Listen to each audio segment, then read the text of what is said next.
Assalamualaikum warahmatullahi wabarakatuh. Halo, selamat datang di podcast KSR PMI Unhas. Kali ini bersama saya Nadia Rizda Kurnia sebagai pengurus KSR PMI Unhas periode 2022, Koordinator Hubungan Antar Lembaga. Hari ini kita bakal bahas topik tentang donor darah nih. Temanya Share Your Blood and Be a Hero. Nah, kali ini kita datangkan narasumbernya adalah Kak Muta. Sore Kak, gimana kabarnya? Halo Nadia, selamat sore. Jadi Kak Muta ini adalah anggota istimewa KSR PMI Unhas yang dulunya merupakan koordinator dari Perhimpunan Donor Darah Kampus KSR PMI Unhas. Mungkin teman-teman ada yang belum tahu nih apa itu PDDK. Mungkin bisa dijelaskan sedikit Kak terkait apa itu PDDK? Oh iya, PDDK. Nadia sebelumnya terima kasih atas kesempatannya. Jadi kalau di Korps Sukarela Palang Merah Indonesia Unhas itu ada namanya Badan Perhimpunan Donor Darah Kampus. Ya, badan ini adalah bagian semi otonom dari KSR PMI Unhas. Jadi dia memiliki wewenang sendiri untuk mengembangkan badannya. Jadi dia itu semi otonom dan mempunyai program-program tersendiri untuk bagian badan tersebut ya, khususnya Perhimpunan Donor Darah Kampus ini ya untuk kegiatan donor darah dan seputar donor darah. Iya Kak. Wah, terkait nih tadi ada mengenai donor darahnya. Nah, ngomong-ngomong Kak, mungkin bisa dijelaskan sedikit mengenai donor darah itu apa sih? Ya, donor darah mungkin ya secara literal mungkin banyak yang menganggap donor darah itu sesuatu yang menakutkan ya. Ya terlebih lagi mungkin yang baru pertama kali coba untuk donor darah. Tapi sebenarnya itu donor darah kalau kita telisik lebih dalam ya, donor darah itu ternyata bukan cuman kegiatan untuk sekedar kegiatan untuk menyalurkan atau menyumbangkan darah mentransfusikan darah untuk orang lain, tetapi lebih dalam lagi donor darah ternyata merupakan salah satu amal yang besar untuk kita semua. Be a Hero di sini sebagaimana tadi ya, Be a Hero ya judulnya. Apa sih Be a Hero? Ini apa? Share Your Blood and Be a Hero. Share Your Blood and Be a Hero. Kenapa menjadi Be a Hero? Karena tidak semua orang loh yang mampu menjadi seorang hero. Hero di sini kan maksudnya pahlawan ya. Iya Kak. Iya. Dan tidak semua orang mampu untuk itu. Jadi ya mempunyai eksklusivitas dengan donor darah, mampu mendonorkan darah adalah sebuah hal yang besar menurut saya begitu. Jadi bukan secara literal aja kita mau mentransfusikan darah, tetapi lebih daripada sekedar mendonorkan darah. Ya. Oh ya, ini juga Kak yang mau saya tanyakan. Saya dulu itu pernah punya pengalaman terkait donor darah. Nah, dulu itu pernah mau donor tapi ternyata berat badan saya kurang. Nah, jadi di situ baru tahu ternyata untuk donor darah ada syarat-syaratnya. Selain itu apa ada lagi Kak? Mungkin informasi juga nih buat teman-teman yang baru mau donor pertama kali tentang syarat-syarat donor darah tuh apa aja Kak? Oh iya, syarat donor darah berdasarkan ketentuan dari PMI ya, yang setahu saya itu minimal kita punya berat badan 45 sampai 47 itu minimal BB berat badannya. Terus sebelum donor darah itu pastikan umur kita.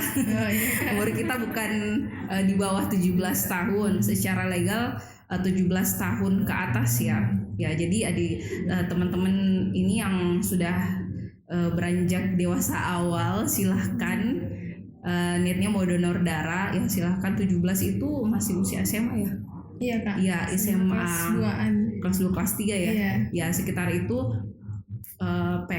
PMR ya, anak-anak PMR. Iya. Ya anak-anak PMR atau sebayanya itu boleh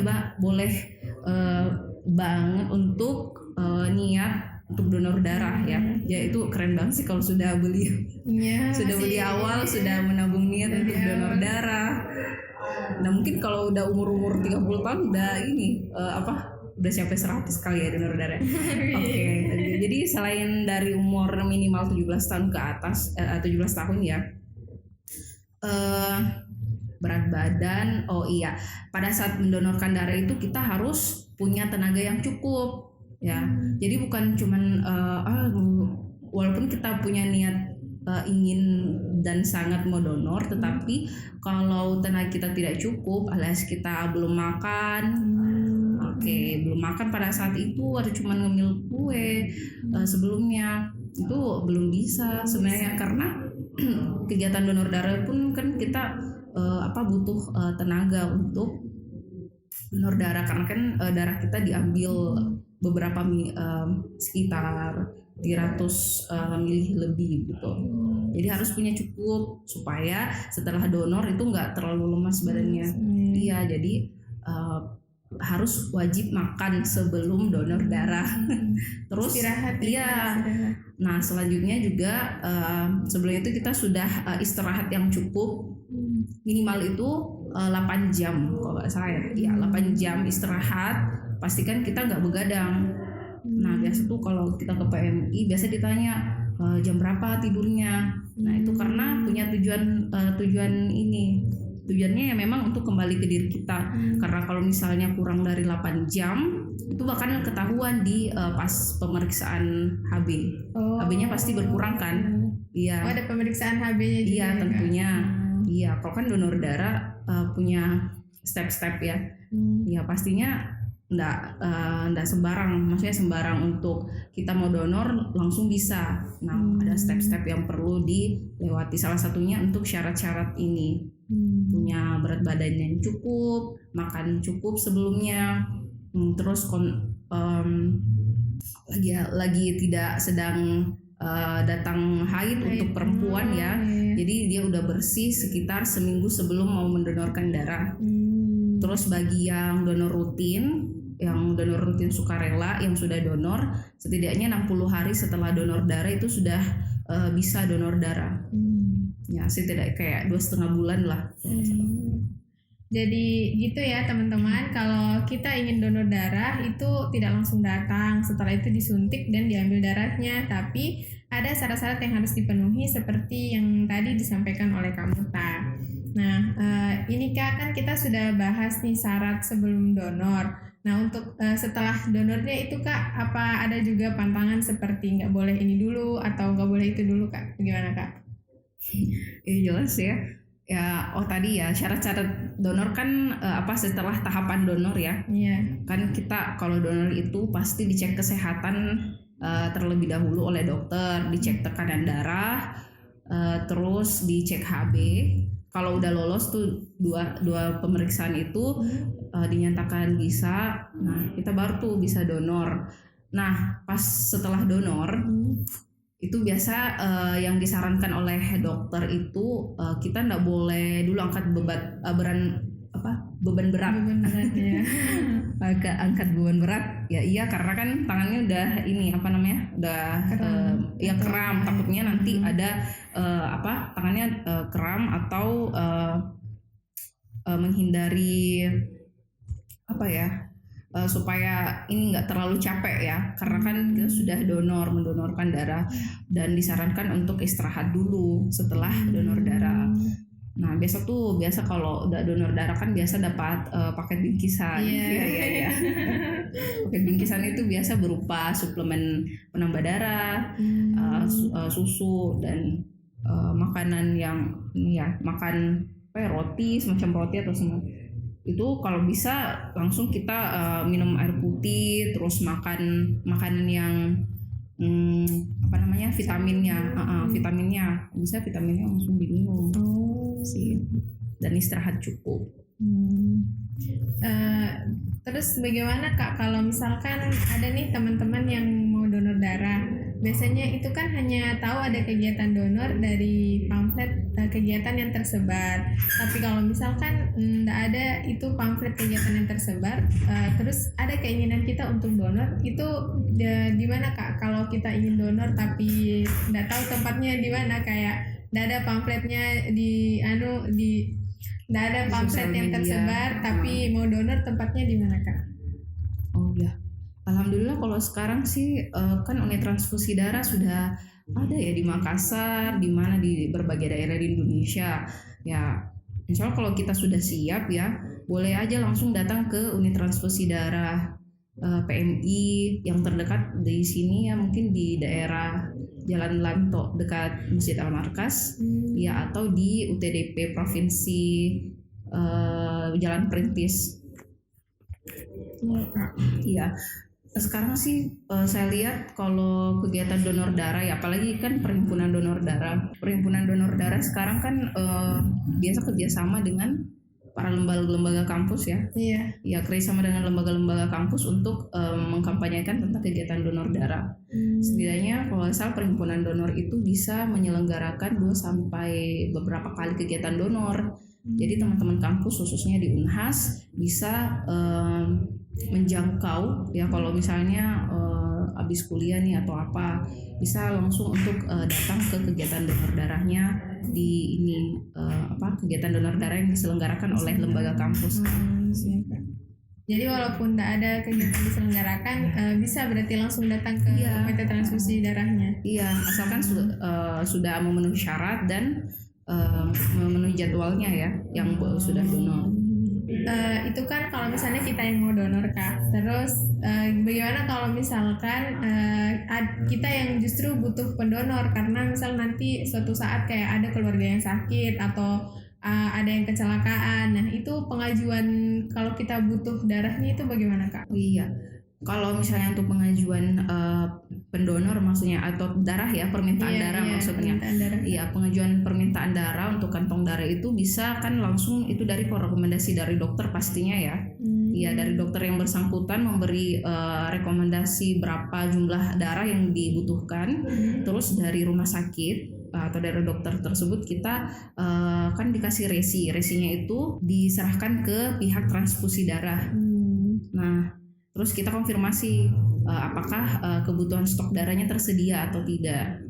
Nah, biasanya dari situ kalau misalnya belum tersedia, biasanya stok darahnya kan banyak orang-orang yang lembaga-lembaga organisasi-organisasi yang rela menjadi donor pengganti kalau biasanya ketersediaan darahnya tidak ada. Ya, salah satunya ya perhimpunan donor darah kampus Unhas biasanya yang menghubungkan antara keluarga pendonor dengan para donor pengganti, khususnya untuk mahasiswa-mahasiswa yang ada di kampus. Ini juga Kak, ada informasi itu yang saya dapatkan bahwa biasanya kalau kita yang butuh darah itu oleh beberapa oknum Kak, yang seperti calo, itu dia diminta membayar kalau kita butuh darah. Nah, itu bagaimana tanggapannya Kak? Permasalahan soal calo sih itu sudah kayaknya lama. Itu juga yang jadi dasar jadi terbentuknya perhimpunan donor darah ya, kalau salah dari bincang-bincang ini para aktivis KSR dulu ya, para kakak-kakak dulu supaya katanya jadi dibentuknya perhimpunan donor juga salah satunya karena banyaknya calo dulu di situasi di Makassar ya. Tapi kayaknya sekarang calo tidak terlalu begitu seperti dulu ya. Dulu kayak tragis banget ya, karena sampai orang kan orang minimnya informasi dari masyarakat luas tentang bagaimana mendapatkan ini pendonor dan ya khususnya pendonor ya. Iya, karena kan di situ rawan calo. Iya, kalau sekarang calo ya kalau calo yang dimaksud itu mungkin karena ini ya, ada beberapa keluarga mungkin di daerah-daerah yang pernah kami waktu di perhimpunan donor, ada keluarga-keluarga yang tidak tahu sebenarnya dia mau minta tolong sama siapa. Jadi mereka biasanya minta tolong sama orang-orang sekitar yang sebenarnya mungkin sebagian orang juga menganggap itu hal lumrah untuk meminta upah ya. Jadi makanya orang bilang itu calo. Itu kayak tanda terima kasih, but itu still calo, but it's still calo ya, karena kalau kita sudah patok satu ini.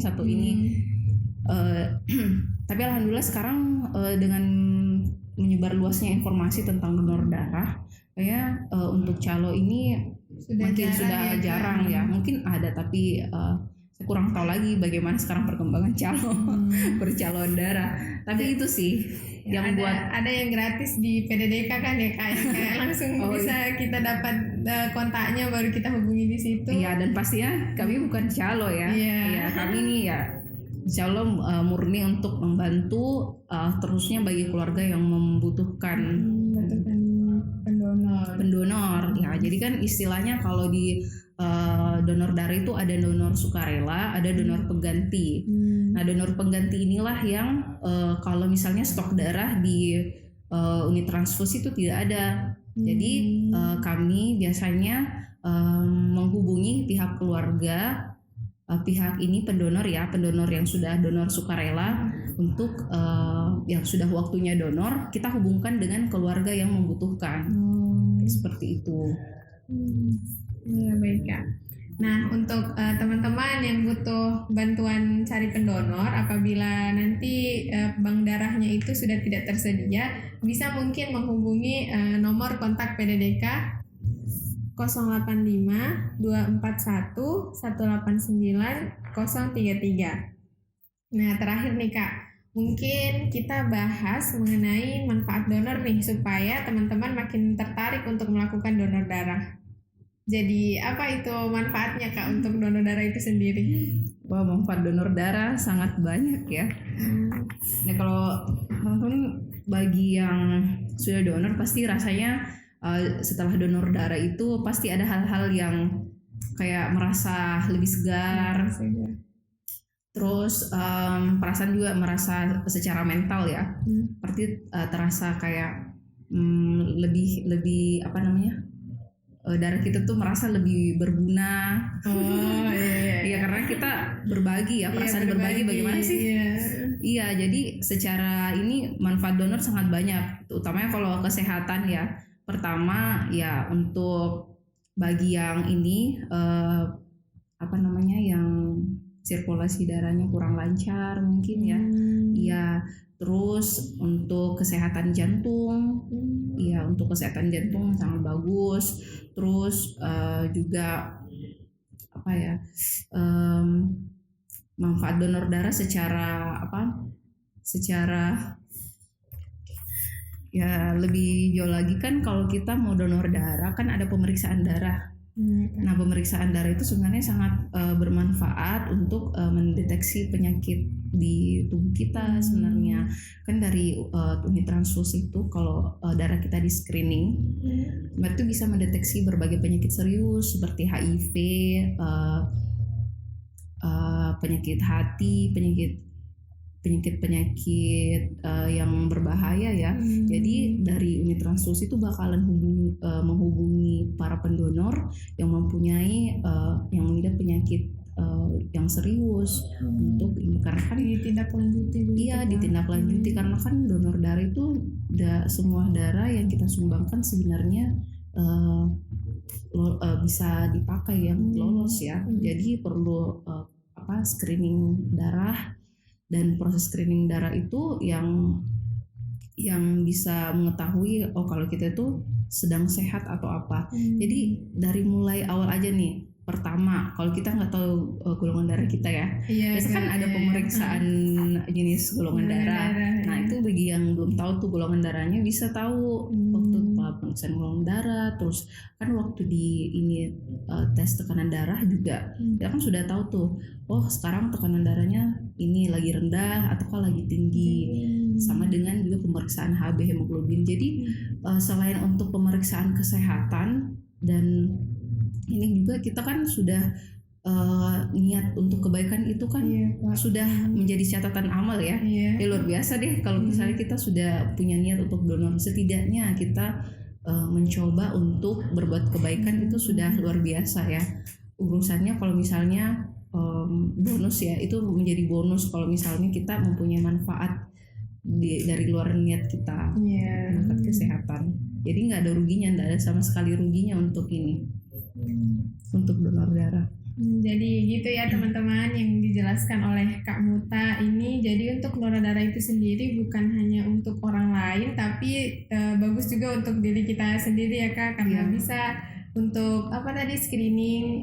Jadi kalau misalnya rutin donor darah juga kita rutin tahu kondisi tubuh kita sendiri. Oh iya, dan juga kan kenapa jadi pendonor itu diungkapkan sebagai pahlawan? Karena sebenarnya itu kalau kita donor saja, 1 kali donor, sebenarnya kita tuh sudah menyelamatkan 3 nyawa sekaligus. Iya, karena dari satu kantong darah tersebut itu bisa diproses menjadi 3 jenis darah, dari whole blood yang darah utuh, atau bisa dijadi PRC ya, dan sebagainya. Jadi komponen-komponen darahnya itu bisa membantu berbagai tujuan medis yang lain, untuk membantu beberapa orang. Jadi ya luar biasa untuk donor darah. Sesuai banget nih sama topik kita kali ini mengenai Share Your Blood and Be a Hero, bahwa kita itu dapat menjadi pahlawan dengan menyumbangkan darah kita bagi sesama yang memerlukan. Jadi tunggu apa lagi, yuk teman-teman jadi pahlawan dengan donor darah. Mungkin sekian podcast kita kali ini. Terima kasih Kak Muta atas waktunya. Semoga podcast ini bermanfaat ya untuk kita semua. Saya Nadia, sampai jumpa di podcast KSR PMI Unhas selanjutnya.